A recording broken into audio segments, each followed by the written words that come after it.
Jaya Radha Madhava Punya Bihari.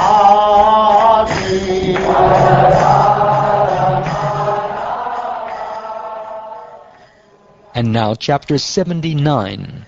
Lord Balaram goes on pilgrimage.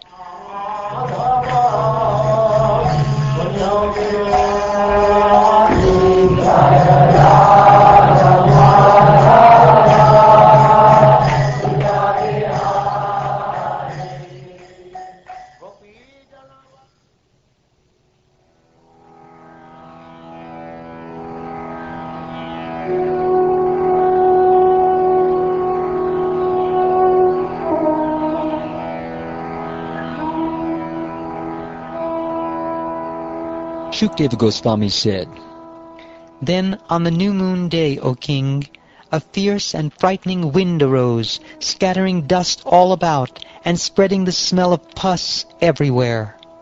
Next, onto the sacrificial arena came a downpour of abominable things sent by Balbala, after which the demon himself appeared, trident in hand.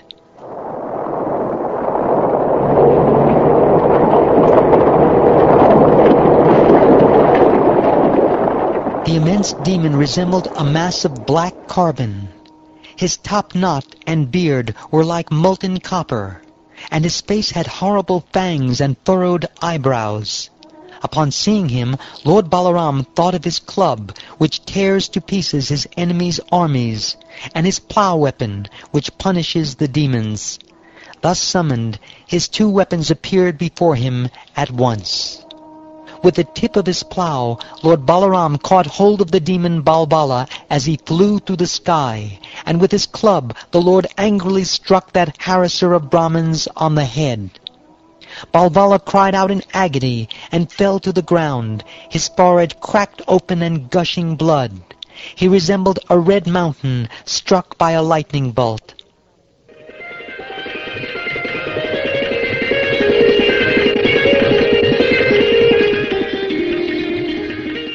The exalted sages honored Lord Ram with sincere prayers and awarded him infallible blessings. Then they performed his ritual bath, just as the demigods had formerly bathed Indra when he killed Vritra. They gave Lord Balaram a Vaijayanti garland of unfading lotuses, in which resided the goddess of fortune, and they also gave him a set of divine garments and jewelry. Then, given leave by the sages, the Lord went with a contingent of Brahmins to the Kaushiki river, where he bathed. From there he went to the lake from which flows the river Sarayu. The Lord followed the course of the Sarayu until he came to Prayag, where he bathed and then performed rituals to propitiate the demigods and other living beings. Next he went to the ashram of Pulaha Rishi. Lord Balaram bathed in the Gomati, Gandaki, and Vipasha rivers, and also immersed himself in the Shona. He went to Gaya, where he worshipped his forefathers, and to the mouth of the Ganges, where he performed purifying ablutions. At Mount Mahendra, he saw Lord Parashuram and offered him prayers, and then he bathed in the 7 branches of the Godavari river, and also in the rivers Vena, Pampa, and Bhimarati. Then Lord Balaram met Lord Skanda and visited Sri Shaila, the abode of Lord Girisha. In the southern provinces, known as Dravida Desh, the Supreme Lord saw the sacred Venkata Hill, as well as the cities of Kamakoshni and Kanchi, the exalted Kaveri River, and the most holy Sri Ranga, where Lord Krishna has manifested himself. From there he went to Rishabha mountain, where Lord Krishna also lives, and to the southern Mathura. Then he came to Setubanda, where the most grievous sins are destroyed. There at Setubanda, or Rameshwaram, Lord Halayuda gave Brahmins 10,000 cows in charity. He then visited the Kritamala and Tamraparni rivers, and the great Malya mountains. In the Malya range, Lord Balaram found Agastya Rishi sitting in meditation. After bowing down to the sage, the Lord offered him prayers and then received blessings from him. Taking leave from Agastya, he proceeded to the shore of the southern ocean, where he saw goddess Durga in her form of Kanyakumari. Next he went to Palguna Tirtha and bathed in the sacred Panchapsara lake, where Lord Vishnu had directly manifested himself. At this place he gave away another 10,000 cows. The Supreme Lord then traveled to the kingdoms of Kerala and Trigarta, visiting Lord Shiva's sacred city of Gokarna, where Lord Durujati or Shiva directly manifests himself. After also visiting goddess Parvati, who dwells on an island, Lord Balaram went to the holy district of Shurparaka and bathed in the Tapi, Payoshni, and Nirvindya rivers. He next entered the Dandaka forest and went to the river Reva, along which the city of Mahishmati is found. Then he bathed at Manu Tirtha and finally returned to Prabhasa. The Lord heard from some Brahmins how all the kings involved in the battle between the Kurus and Pandavas had been killed. From this he concluded that the earth was now relieved of her burden.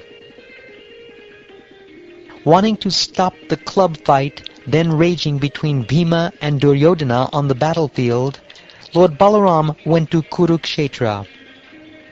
When Yudhishthir, Lord Krishna, Arjun, and the twin brothers Nakula and Sahadeva saw Lord Balaram, they offered him respectful obeisances, but said nothing, thinking, "What has he come here to tell us?" Lord Balaram found Duryodhana and Bhima with clubs in their hands, each furiously striving for victory over the other as they circled about skillfully. The Lord addressed them as follows: "King Duryodhana and Bhima, listen. You two warriors are equal in fighting prowess. I know that one of you has greater physical power, while the other is better trained in technique. Since you are so evenly matched in fighting prowess, I do not see how either of you can win or lose this duel.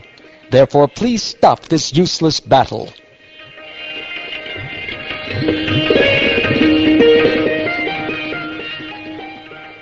They did not accept Lord Balaram's request, O king, although it was logical, for their mutual enmity was irrevocable.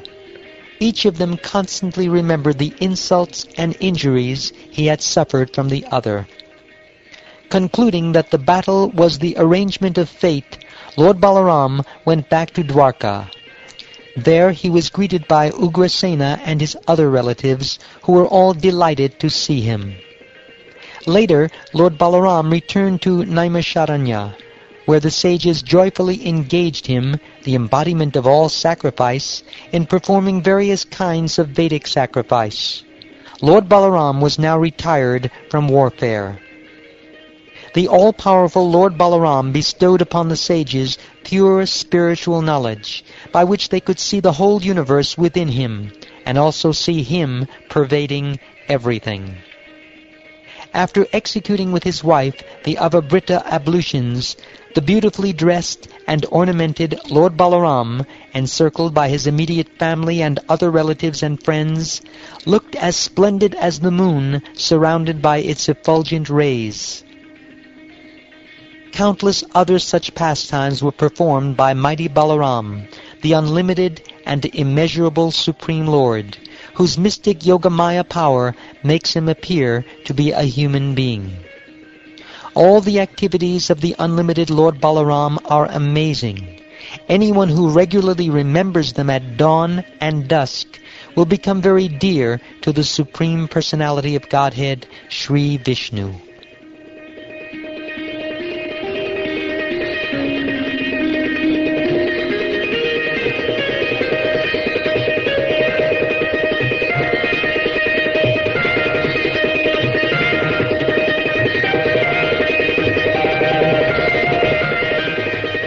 Thus ends the 79th chapter of the 10th canto of the Shrimad Bhagavatam, entitled Lord Balaram Goes on Pilgrimage.